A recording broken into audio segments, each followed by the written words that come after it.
Welcome to RotoWire Fantasy Football Live, Week 16, flying through the season. Happy holidays to everybody. If you celebrate Christmas, Merry Christmas. Exciting time of the year for everyone on many different levels. As always, it's Saturday. That means John Ryan time, the Predictive Playbook Sports Channel. John is on this 80% heater. John will tell us if that's been continuing or not, but I know that was like a 4-week run. He was at a 21-5 clip. He hit 4 straight 10-unit plays, but even long term. I mean, John's been a professional gambler almost 3 decades here. He's been like 68% over the last 4 years in his 10-unit bets. We know that you only needed like 52.5% to be making money at this. John is so far over that threshold. NCAA and NFL combined the last few years, he's at 65%. Like I tell you, when you get gambling advice, there's a lot of people throwing stuff out there. You need to go to people who are reliable. John, do you have any holiday specials? I know you have a December special going on. Bowl games are coming up. You got anything special going on? Good morning and welcome in. And why don't you tell anybody if you got anything special going on before we get into the games and the DFS picks? Well, the win streak continues. And, to be totally transparent, these win streaks come to an end, just like losing streaks come to an end. And you can't expect 81% against the number, especially in the NFL, which is the toughest of the sports to actually win that high for that long, to last. So I'm taking it one day at a time. And, it doesn't matter. Like in a bowling match, you throw in a 300 game, you can't get nervous on that 9th shot after throwing the first 8. And I use that approach with my sports betting too. I can't be thinking about a win streak and, oh boy, I hope I don't mess that up.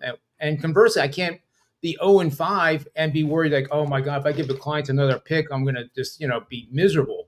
You can't think like that. But anyway, for anybody that wants to check out the research, I'm going to give it away free this weekend, Jim. I'm feeling in the Christmas spirit in a big way, especially this win streak is helping.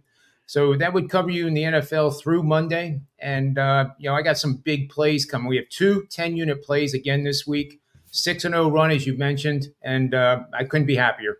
John, how do people get the free picks from you? Send an email to johnryansports@gmail.com or hit me up on a direct message on Twitter at johnryansports and the number 1. All right, that's fantastic. Merry Christmas from John to everybody who wants to partake in that. Start Sit stream will be Sunday, 11 a.m. Eastern. If people pop Start Sit questions in this at the end of the show, I'll let John go his merry way. Christmas, nice. And then I'll answer Start Sit questions if you put them in the chat after that point. If Sirius XM show, I will be on with Mario Puig today, 1 to 3 Eastern, Sirius XM Fantasy Sports Channel. John, let's get to it. Bills and Chargers. We got one of these Saturday. It's a Saturday night game. Yeah, tonight they're playing it, right? Correct? Saturday night game. Bills in charge, 12-point line. Bills coming off a dismantling of the Dallas Cowboys. The Chargers laid one of the all-time eggs on a Thursday night. No Justin Herbert, and now there is no head coach. Brandon Staley, GM Tom Telesco gone. How do they shake out in the post world of the new coach for the Chargers and the Bills who are trying to race to the playoffs? Well, I took a little bit of money to the window earlier this week and got the Bills to win the AFC Championship at plus 650. It's still there. If they win this game convincingly, it's not going to be there much longer. But I think they are the most dangerous team in all of football right now. I don't see any possibility that we're going to have a letdown of any size against the Chargers, who really have nothing to play for except keeping themselves healthy and not suffering any significant injuries. And, that is important. But I think the Bills will get out to a very quick lead, 10-0, 14-0, 13-0, and just take any ideas the Chargers would have of pulling off the upset completely out of the stadium. And I think they roll. More importantly, what's very intriguing to me is that the next 3 weeks, you're going to see some amazing games, amazing upsets. We have Dallas and Miami, which we're going to talk about a little bit later. And these games are obviously going to determine who the playoff teams are. Now, think about this, Jim. Miami has a brutal schedule coming up. Yep. If they should lose today to Dallas and then lose the next the next week, that sets up a showdown for the AFC East division crown between the Bills and the Dolphins on the last game of the season. They only need one loss in those games, though, because the tiebreaker would go to the Bills. The Bills only have to tie them. So the Dolphins lose 1. Yep. If the Dolphins lose 1 and the Bills win 2, that game is for the title. Yep. Yep, you're absolutely right. And that everything is in the Bills' favor, I think, to pull this off because their schedule is a lot easier to navigate than what the Dolphins are going to have to face. And, that would be just one hell of a game, period. That would be a game that you'd have to watch for sure, start to finish. I have that line, by the way, if that happens at Pick'em, and the Bills will be on the road in Miami. So let's not get ahead of ourselves yet. But in this matchup with the Chargers, there is a tremendous betting system I'm going to share with you guys. And it goes like this. We're going to bet on double-digit favorites, regardless of location. They're facing a host that has won 25 to 40% of their games on the season, and the host has lost at least 2 consecutive games in a row. So a poor team, 2 or more game winning streak, things are not going their way, going against a double-digit favorite. And what does a double-digit favorite tell you? That team is superior. No question there. There's no doubt in my mind that Buffalo is a vastly better team. 45-2 straight up, 96%. The Bills are in that situation. 36-8, 82%, Jim. Last 10 seasons against the number. If the game is a conference matchup, 27-5 with 1 push against the spread, 84% the last 10 seasons, 31-2 straight up, by the way. So if the Chargers would get out to a lead, use the live in-game bet to get Buffalo at single digits, and you have a tremendous opportunity to win some money, I think. Lastly, if the game takes place from week 9 on out, which is the second half of the season, 35-2 straight up, 95% straight up winners, 28-7-2 pushes, 80%. And there's more, Jim. There's always more. 24-12 under, 67%. I hate teasers. I hate parlays. I don't recommend them, but this situation has caught me for a pizza money size bet to tease Buffalo and the under in this matchup. The under has a system where you're going to bet the under, the home team coming off a double-digit loss to a divisional foe, which I don't know if you call that 63 to whatever it was, loss, but it was a loss. The road team has a winning record. 57-29 is the under for 66% the last 10 seasons. And if that loss was by 24 or more points, 15-4, 79% to the under. I think Buffalo, the under, the defense holds the Chargers to less than their team total. So that's another pizza money bet I like, betting under Chargers team total. And that's about it. Oh, it's a wonderful breakdown as always, John Ryan. He's giving you the Bills -12. Remember the in-game betting tips that John always gives you to teach you to be a smarter gambler. All right, I'm going to give you some DFS plays. Look, there's 3 games on Christmas Day. There are 2 games on Saturday. Slimmer slate. We're going to go lean and mean on the DFS picks here. Sunday main slate. Justin Fields, 7,100 against Arizona. Remember back earlier in the season before he had his thumb injury, he had a couple of inferior opponents, I believe Denver at the time and Washington. Fields had over 30 fantasy points in each of those games. Arizona, a little more of the same. Defense, though, they don't have a pass rush. They can't stop the run. They can't stop the pass. Justin Fields could go off easily at 7,100, which is a very fair price, playing at home. Next, Gardner Minshew, 5,900 at Atlanta. Atlanta is not as dominant against the run as they were a month or so ago, but they're still very good against the run. Jonathan Taylor still coming back from a broken thumb. Zach Moss, iffy to play. But regardless, there's a chance this game is somewhat high scoring. Gardner Minshew has – Shane Steichen's an offensive genius. He gets Minshew in great spots consistently, whether that's throwing to Pittman, the tight ends in the red zone, to the running backs. Gardner Minshew is past the point now where we're like, all right, he's going to implode any day. Shane Steichen has him going. Next, Nick Mullins, 5,300 against Detroit. This is your cheap play of the week. Look, Mullins threw some picks. Mullins is not a good quarterback. Detroit is lights out against the run. And what do we have Minnesota coming in with? Ty Chandler, maybe Alexander Madison back from the ankle in a backup role this time.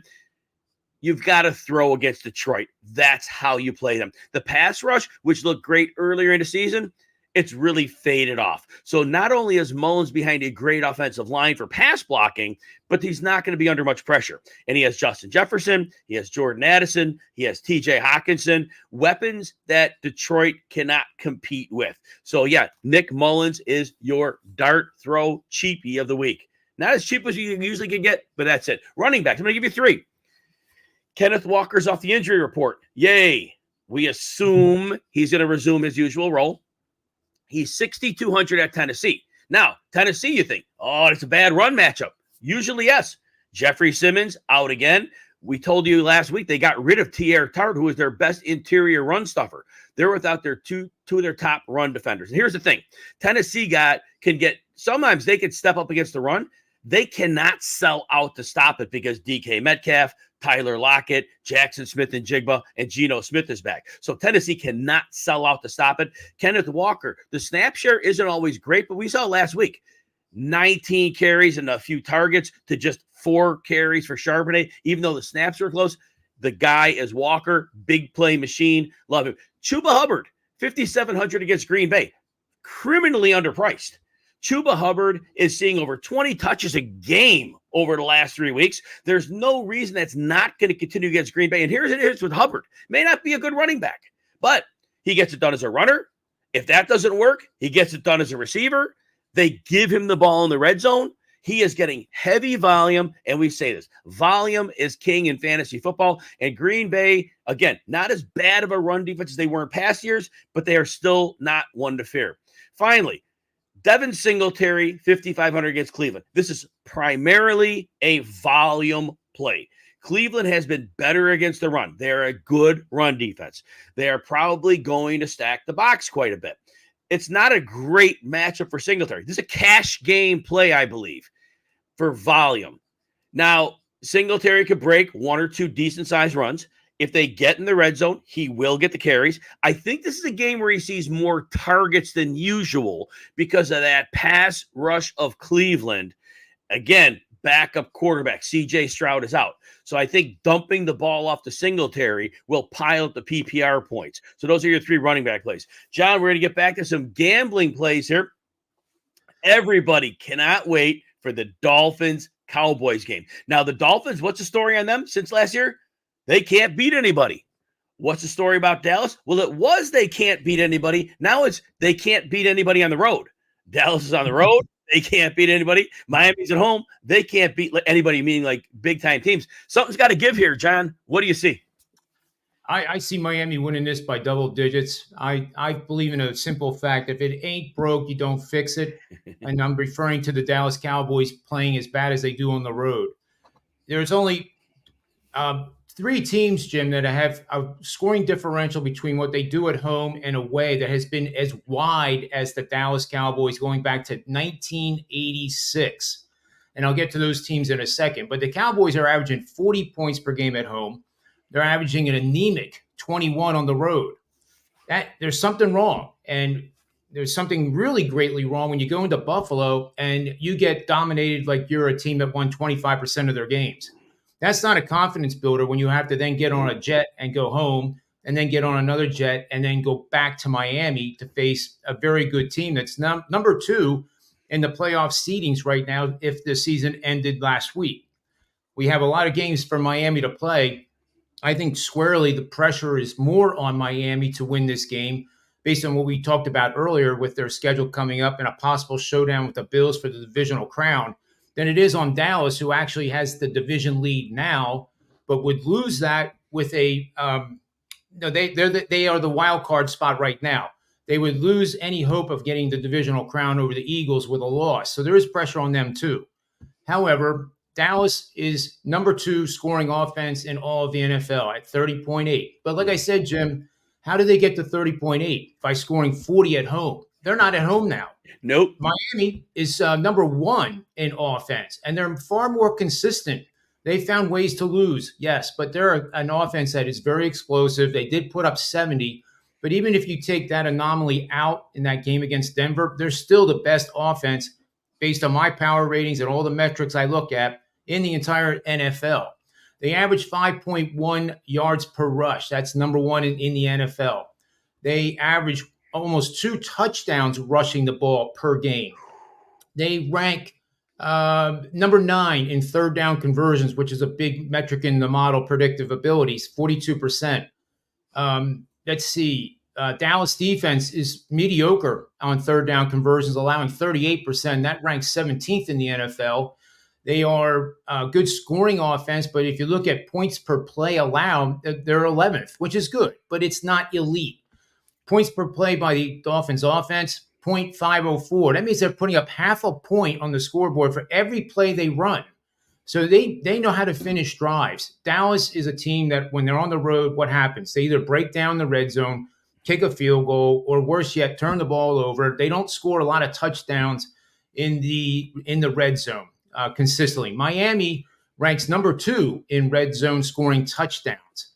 The Cowboys rank 15th, mediocre. They score a touchdown in the red zone opportunities 55% of the time, which is basically a coin flip. And then that's going up against a defense that can really tighten up inside the 20-yard line with the Dolphins. But anyway, there is a pretty good betting system here that I'm going to reveal right now. We're going to bet on any team coming off of a double-digit win over a divisional rival, which the Dolphins did last week. The game is taking place in weeks 14 through 18. That's all there is to it. 44-15 straight up, 75%. 33-25-1 push, that's 57%. But of course, there's always more.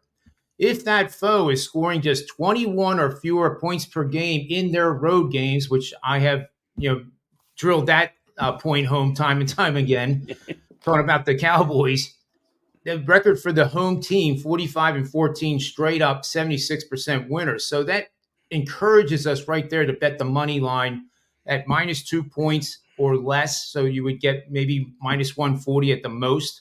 I wouldn't pay more than that. I would go with the number then. And also bet on any team coming off a double-digit win over a divisional rival. That team is scoring an average of 28 or more points per game. We're talking about the Dolphins. And with the game taking place in weeks 14 through 18, 17-4 straight up, 81% the last 5 seasons. I just think the Dolphins will do the same thing to the Cowboys that the Buffalo Bills did last week. Oh, man. Again, John bringing the heat. Loves him some Miami Dolphins over the Dallas Cowboys. Now, before we get into our next DFS picks and John's final pick, remember, if you want a free trial at RotoWire, 2 days, no credit card needed. Go to rotowire.com/Jim. Get you a couple of days of free access behind the paywall. Hopefully you like what you see. Join the team. It'd be wonderful to have you on. Also, remember the Start Sit Stream Sunday, tomorrow, 11 a.m. Eastern, where you're watching it right now will be there. Again, happy holidays, everybody. There'll be no show on Monday, Christmas Day, and also no show on Monday, New Year's Day. So we have that. See, Alex is in the house. Alex, thanks for saying good morning. Welcome. All right, next, DFS wide receivers. Look, if you're going to take that idea on Nick Mullins, you got to run it back with Justin Jefferson, 8,100 against Detroit. He looked back last week, playing extremely well. Now he gets that Detroit secondary. They just do not have ability to cover. I don't know that there's any particular scheme they could cook up to slow Justin Jefferson, but Nick Mullins has shown the wisdom to get the ball to his superstar receiver. I do expect to see that happening in what should and could be a high-scoring game. If you're going to go with Justin Fields, DJ Moore, I still think only 6,900 against Arizona. Look, the Bears have not optimized DJ Moore in every game, but there's a reason for that. When they played Minnesota, they knew the blitzes were coming. They knew they had to get it out quick. They knew the downfield passing game wasn't going to work. So they used him well. And this is a game, like I said earlier, Arizona, they have nobody to deal with DJ Moore. The Bears can use him short, intermediate, deep, however they want. And we've seen this. Justin Fields will feature the passing attack through DJ Moore, and their connection is outstanding. DJ Moore has a chance to be a slate breaker for you this week.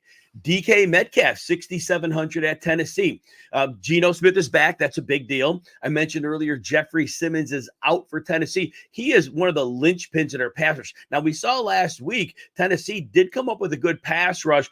ascending the house. I really don't think against Seattle they can do that. Seattle is a balanced team. If you sell out in any one area, you are going to pay for that. And I think Mike Vrabel is understanding the fact that you can't. DK Metcalf is going to get his downfield shots in this game against quarterbacks that are unable to hang with him.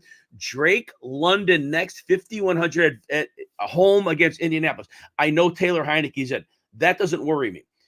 Look, Heineke's not a good quarterback, but neither is Desmond Ridder. But the point is, at home all year long, except for week 1, Drake London has been money at home. Gets targets, big yardage, chance to score. On the road, he has been horrible. At home against Indy. Now, Indy gets a pass rush, but remember, the Atlanta offensive line is good enough to give Heineke some protection. London will be the critical piece. Now, I know Indy lately have been easier to run on. 2 weeks ago, they got Grover Stewart, their defensive tackle, back from suspension. They didn't look good. Last week, he got his legs back. They looked very good. When Pittsburgh tried to run, they struggled. I think Indy gets their run defense close to normal here, and I think Drake London looks better as a fantasy option. 5,100, again, super cheap. Finally, you want to just go really cheap and save some money?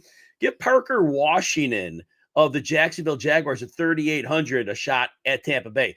Zay Jones, the outside receiver, it looks like he's not going to play. He's week to week. Well, we already know that we lost Christian Kirk for the regular season for sure. And this team is chipping away. We may or may not see Trevor Lawrence, but the point is Tampa Bay cannot defend the middle of the field in the passing game. We saw it last week in Tampa, but Tampa, no matter who they play, we see everything. They get undressed in the middle of the field. And Parker Washington, that's where he lives. He's a slot guy. Real nice play at 3,800. Tight ends. Trey McBride, 5,700 against the Bears. I do think the Bears do really well here. He is the only viable receiver they can count on now. Marquise Brown with a heel, he's out. McBride in the middle of the field. The Bears are playing great defense, but the Bears are going to probably have a good lead here. And when Murray has to throw, we've seen it. Even against San Francisco, Trey McBride cashed literally every week. Heavy targets, heavy production, ride Trey McBride. Evan Ingram's 5,400 against Tampa. Same reason with Parker Washington.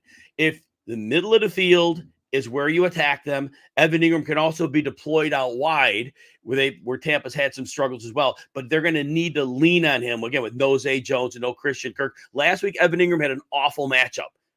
Back to fine here. David Njoku, 5,300 at Houston. Look, with Joe Flacco, other than that first game Flacco started, Njoku's targets are through the roof. Houston, I don't see an answer. I know Jimmy Ward, good safety. Njoku is catching screens. They're utilizing him on some of the intermediate routes. They're using him in a way where I don't think they can defend him. Finally, Jake Ferguson against Miami. Miami gives you the middle of the field. They may put Jalen Ramsey more than not. Now, I know they may not shadow him full time, but he may be on CD Lamb a lot. Dak's going to have to go somewhere with the ball, and Miami gives you the middle, so Ferguson. Defense, special teams, the Bears, 2,800 against Arizona. Again, they're playing lights out. They have a good chance for takeaways and maybe even another one of those pick sixes. Panthers, 2,400 are your cheap play against Green Bay, but I recommend the Bears if you can spend up to 28. All right, we have one last pick here, and then I'll check a couple start questions. John, Broncos and the Patriots. We have tomorrow evening, Christmas Eve night, we have a game, standalone. Broncos at home, -7.5 against the Patriots. Bill Belichick won't be back last year. Broncos coming off a sound loss against Detroit. How do you break this one down?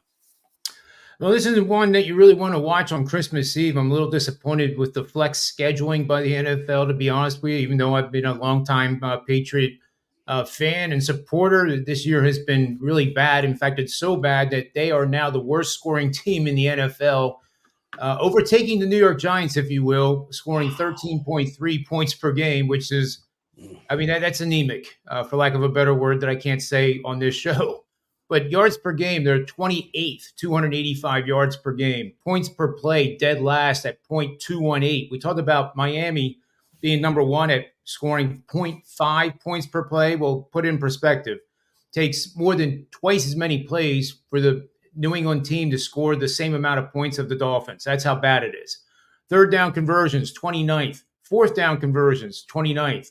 Red zone scoring, they're pretty good, but they don't get in the red zone very often. But 13th, and they're just a team that's wrapping up the season. It's a shame for Belichick, being the legend that he is. Whether you like him or not, the guy has 9 rings, I think, because he had 2 other rings before he went to New England, or 3 other, I think, before he went to win the 6 at New England. But it looks like that era has come to an abrupt end this season. They have so many problems right now with personnel that they would need 3 drafts, I think, to really get back to being a competitive playoff type of team. Denver, on the other hand, what a marvelous job Sean Payton has done, whether you like him or not. I'm not the biggest fan of some of the stuff over the years, but you got to tip your hat to him, because they were 0-3 to start the season, coming off a game losing by 53 points, allowing 70 points to the Dolphins. And suddenly they have become one of the hottest teams in the NFL over the last 10 games. And they cannot be ruled out despite the record. They are right in the hunt to make the playoffs. And Sean Payton has the coaching experience to get them there. So this is one of those games, I think, you spend time with family and maybe choose to drink some eggnog or something. It's not really a game that I'm going to have on my radar to watch. Yeah. But I think Denver wins this game comfortably. We have seen the Patriots offense get a little bit better. They scored first in the last 2 games. If that happens and you happen to be watching it, that's a great opportunity to take Denver. Betting system on the horizon here for this game is to bet on home favorites from week 12 on out to the end of the regular season.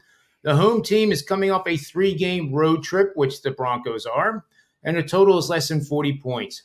28-4 straight up are the Broncos in this situation. 21-10, 68% against the spread. And the over, 24-8 to the over, 75%. My best bet on this one is to take the over. And if you like teasers, which I don't, you have an opportunity here to tease the Broncos down and tease the over up. Down by 6 points. Sorry. Right. You understand what I mean? Yeah. Oh, that's a great call. I love that. John, I want you to tell everybody where they can find you and your work, and remind them if they want the free picks, how to get those. And then I'll let you say a lot of some fantasy football start-sit questions I won't bore you with. Okay. First and foremost, I just published an NFL article on RotoWire.com that has a lot of golden nuggets in it, at least in my opinion. It has a lot of situational trends and angles for a lot of different games that we didn't talk about on this show. And also a best bet at the end of that article that you can, play it. Or if you don't like it, then just, kind of watch and see how it goes. You can find me at Twitter at John Ryan Sports 1, at predictiveplaybook.com, which is my own personal corporate website where I provide even more analytical information and education to help hopefully make you a better bettor. And let's just keep this 81% 5-week win streak going, Jim. It's going to be tough, but I'm going to give it my all. Well, John, you are a winner. You're a consistent winner. You do the work, and that's what makes you, and your own intelligence, that's what makes you the legend in this business you are. John, Merry Christmas to you. Enjoy the holiday, and I look forward to seeing you next week. Good luck. Merry Christmas, Jim. I hope your day's great, and Merry Christmas to everybody who's out there watching and listening and supporting us. It means a lot. Thank you. All right, take some start-sit questions here. So we have one from Quincy. Sit 1, Mixon, Pacheco, or Zeke. So Mixon struggled against the Steelers last time, and they didn't throw him the ball enough. He actually could do a little work as a receiver there. I just don't know that the Cincinnati's going to use him enough, and Chase Brown's cutting into his work. So I'm a little bit nervous about that. Pacheco coming back. Look, he's a full go right now. That running attack is doing very well, and the Raiders they're good against the run, but again, you have to defend the pass against Kansas. So I like Pacheco in the spot. And look, Zeke came off a stinker last week, and I get it that the defense loaded up to stop him, and they were successful. I don't know that Denver has that in them. Denver is a very weak run defense. They can't defend the receiving backs either. So look, if it's me, I'm going to probably sit Mixon in this one. If you have a gut call on that, definitely trust it because this is very close between the three. But Zeke is getting that volume.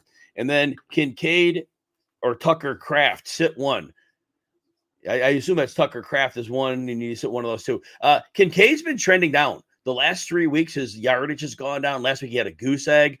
Tucker Kraft Luke Musgrave is still out. They give him the practice window, but they didn't activate him. So he is getting significant work. And Carolina, it's a good enough matchup against the tight end. I'm going to give Tucker Kraft the edge here. Just a downward trend for Kincaid not working. If they get a lead, I think they're going to keep running the ball. We saw that last week. Allen threw the ball 15 times. That was against Dallas. So if that's the way they're going to go there, it may be the same thing here.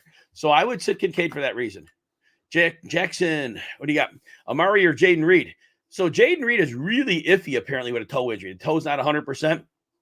That's enough to tell me go Amari Cooper. Cooper's playing Houston. Houston against number one receivers, not been good. Joe Flacco throwing the ball over 40 times a game. They don't trust the running game right now. The offensive line is struggling, but Flacco can get it out quickly. Trust his receivers, both Cooper and Njoku. The Reed injury is enough to tip me down, but I would go Cooper anyway. Cooper is in a strong spot, and he's an elite player. Browns D or Eagles D? Look, I know the Browns are on the road, and that usually isn't quite as good, but Houston be without C.J. Stroud. Don't know if Nico Collins is playing or not, but regardless, when you're down to a backup quarterback with this pass rush and that man defense, I'm going to go with the Browns. Philly, they're playing New York, but overall, I could see New York not making mistakes. Now, the pressure's been getting to DeVito lately. So if your gut says Philly's going to come out with a 7-sack effort, go ahead and start them. I just in good conscience is going to find a hard time sitting Cleveland because we could see the pick six in this one. But again, defenses are always a crapshoot. So there's that. Quincy, need one flex full PPR receivers, half PPR running backs. All right. Zeke, Flowers, Noah Brown, and Palmer. Look, so Brown had 2 goose eggs, and last week he had a good game, and I couldn't recommend starting him last week off 2 goose eggs. Look, this week he's going to see man coverage. He's going to see one of those 3 very good cornerbacks. Quarterback's not going to have a lot of time to throw. If your gut says Brown, I get it. I can't play him. This matchup, I don't know. Those 2 goose eggs are more likely than the big game. Josh Palmer needed the touchdown he was uncovered on to score. Buffalo, right now he's their number 1.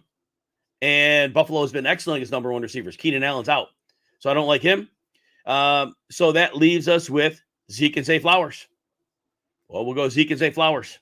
Chad, if I'm a true believer who's going to do a stack for Mullins, would you stack him with 1, 2, 3, or 4 of the weapons? So again, Detroit's a bear to run against. And it looks like Madison might play a limited role in this game. That means they might go back to that split role where, maybe Chandler in a lead now gets 2/3. But again, it's a really bad matchup. So I would pick 2 receivers. I don't think I'd go 3. I don't think I'd go the full trio. And, Addison had the 2 touchdowns last week. There's that. The safest, obviously, would be Jefferson and Hockenson. And Hockenson could have an upside game, too. I don't think the revenge factor plays it. He's been away from Detroit for a while. But, I'm sure there's a little extra motivation against them. I can see that. But I would play 2 of those 3 receiving options. Daniel, I really need help. Start 2 at flex. Brandon Cooks, Wan'Dale Robinson, Chase Brown, or Rondale Moore. So, look, Rondale Moore, he had 4 weeks ago, he had the 48-yard touchdown on the first drive of the game and then didn't do anything the rest of the way. His targets and touches are so low. It's like 2 to 3 per game. We can't bet on him. And the Bears are playing great defense, so we're going to take him out. Wan'Dale Robinson's a good matchup. I will say that. You never know who's going to step up in the New York passing game. That's the problem. But Philly's scuffling on defense. And they move around Robinson. So he should get some damage in the middle of the field. Now, I do like Chase Brown over Brandon Cooks. Here's why. The Dolphins, with the Vic Fangio defense, they limit explosives very, very, very well. They don't give up much. And Brandon Cooks is obviously a very good player, but he's not elite anymore. And I don't think a non-elite player is one I want to bet on at Miami against that Fangio defense. So I'm going to go with Chase Brown, who's probably going to get you about 10 touches here. And the advantage for him in this game, and I mentioned earlier, Joe Mixon is a bad matchup with Pittsburgh, so that means Chase Brown is too. But Chase Brown's been seeing some receiving work, and it's a change of pace guy. I talk about it all the time. You play at the Mixon speed, and then you bring in Chase Brown, and you have a tactical advantage. So I'm gonna go Wan'Dale and Chase Brown. Alex, I think you had a comment for John Ryan. You'll have to message him off. It was about one of the trends he had going. Sorry about that. Brian Upton, welcome, Brian. And Brian always reminds everybody, hit the like and subscribe button. Thank you for always reminding people. I know you didn't hear, but you always remind me to remind people that because I forget to do that. Defensive special teams, Dallas or Chicago. I mean, look, Chicago's in a good spot. They've been playing great. Dallas is at Miami. But we've seen games where good defenses have dismantled the Dolphins since last year. Sit Dallas at your own peril. Defenses are always, always, always unpredictable. You never know what you're getting. The Bears have the better matchup. Dallas is Dallas. If the things work for Dallas, they could have a mammoth game. They could. But if Mike McDaniel gets things rolling for Miami, then they might not do much. It's always fickle with defenses. In this case, I'd say you have an elite defense. You're in the fantasy playoffs. Play the elite defense and hope their floor is better. But Chicago's a good play. Chicago is a good play. But ultimately, if the Bears have a letdown game because Arizona is somebody they're not excited about playing because it's like, oh, it's just Arizona, that could happen. Anthony, Mixon or Jones? I assume you mean Aaron Jones. Close. A.J. Dillon's supposed to play. Workloads are kind of similar. I do give Aaron Jones a 52-48 edge over Mixon because Pittsburgh typically does reasonably well against him, and I don't think since he throws the ball to Mixon enough in this matchup. It's a gut call for sure, but I give Jones a very slight edge. Josh, morning to you as well. You have Flacco and Mullins, not sure which one to start. The probability for a higher scoring game goes to Mullins. That's the probability of the high scoring game. Detroit, Minnesota could shoot out. Cleveland, Houston could be a low scoring game. If Cleveland doesn't have to put their pedal to the metal, they may not. So there's that. So I would give Mullins for those weapons and the likely shootout the slight edge. But again, it's close enough. Flacco's been on fire. Your opponent has, usually I don't worry about. Now, I usually don't worry about. That's my thing is I don't even look at my opponent's lineups because it's like I got to get points. Points are win games, and I'm like, I don't worry about them. I worry about maximizing my lineup for my points, and so that's how I look at it. That's just my philosophy, but certainly other people look at it differently, and I respect that. Justin, Swift or Singletary PPR? So, all right, Swift. Not last week, but the two prior games against games scripted out, right? Because when they trail, Kenny Gain was the receiving back. They're at home against the Giants. They should play with the lead. Swift should flirt with 18 touches here.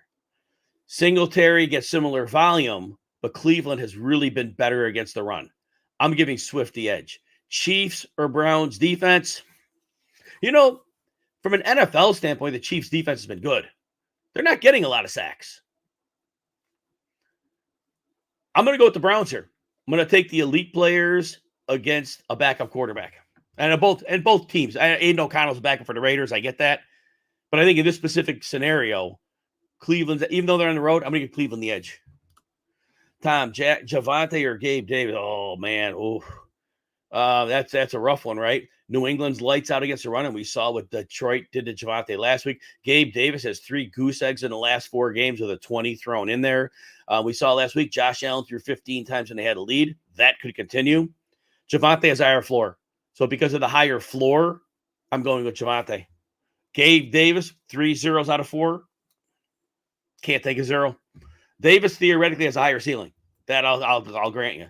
Anthony, Komet or Kraft? Komet just popped up on the injury report. I don't know what that means, but they put him on Friday. Usually that's not good. He may be fine. Worries me. Komet, if that injury didn't pop up, it's Komet all day long. Kraft does have a good enough matchup. What I would tell you is just make sure the injury report tomorrow goes off. These are both on Saturday or Sunday games. If Komet's active, I still would play Komet. I think the Bears have a big game through the air here. Alex, you picked up Wicks in case Devontae Smith. Yeah, of course, Wicks is on the injury report too, but it looks like he's going to play. So there's that. Now, your problem with Wicks is, though, Wicks plays Sunday, Devontae Smith plays Monday. So if Smith's a game-time decision, you're going to want a player, Wan'Dale Robinson. Might want to pick him up. I don't know if he's available. Baltimore, San Francisco's at night. Not sure anybody's available from those games. Devontae Smith doesn't play. Not quite sure where to go with that, but remember, just Smith and Wicks different days. Tom, Zach Charbonnet or McLaurin? I know McLaurin is a bad matchup. I know he does, but we've seen Terry McLaurin do well in bad matchups before. Charbonnet, I'm concerned. We had 4 carries last week. Not enough volume. Tennessee, I know they're compromised against the run. I said Jeffrey Simmons out. No T.R. Tart anymore. He's gone from the team, apparently. I'm going to give McLaurin the edge because I think McLaurin has a higher ceiling. But it's a gut call on that one. I just don't see – Charbonnet hasn't gotten enough work. And I know McLaurin had a goose egg 2 games ago. And, again, I know the matchup's bad. But, again, Terry McLaurin's a superstar. If they get him the ball, he'll do something. Chad, how much concern did you have that the second time facing factor turns an Aiden O'Connell offense into a disaster? Well, the second half of that game was a disaster. The Chiefs made their adjustments in the second quarter of that game, and it was a disaster at that point. So there's that, right? So I don't think there's much they have to do. They figured it out. They figured that game out by halftime. And then the thing was, the Raiders were able to be balanced early because they were playing with the lead. And so he was fine, but then they fell behind, and then Spags got to him. So, I'd be very concerned about Aiden O'Connell here. I still think they get the ball to Devontae Adams, though. So those who are starting Devontae Adams, don't worry. Brian Upton, I appreciate you, man. Admiral, start 1 standard with new news. Roshan Johnson. So if Foreman's out, Charbonnet, Zeke Elliott, or Ty Chandler. How many do you need here? 1. I'm still going with Zeke. The matchup is pristine. Denver's horrible against the run. They're horrible against receiving backs. I'm going with him in that one. Roshan's a receiving back. I think that if Foreman's out, I think Khalil Herbert gets 12 carries. And I don't think – see, if you look at the games when Roshan's played a lot, it's against teams with good pass rushes. Arizona don't have that. So that makes me concerned there. I'd give Zeke the edge. I know last week was bad. Goff or Allen were there, right? It's at a dome, but it's road Goff. There's that. Brian Flores going to blitz the hell out of him. Goff does not typically do well against the blitz. Josh Allen attempted 15 passes last week, but he still got it done for fantasy, right? I mean, to a degree. I can't sit Josh Allen. Again, I don't know how much they're going to use him, but I worry about Goff. Alex, thanks. Anthony, thanks. Tom, thanks as well.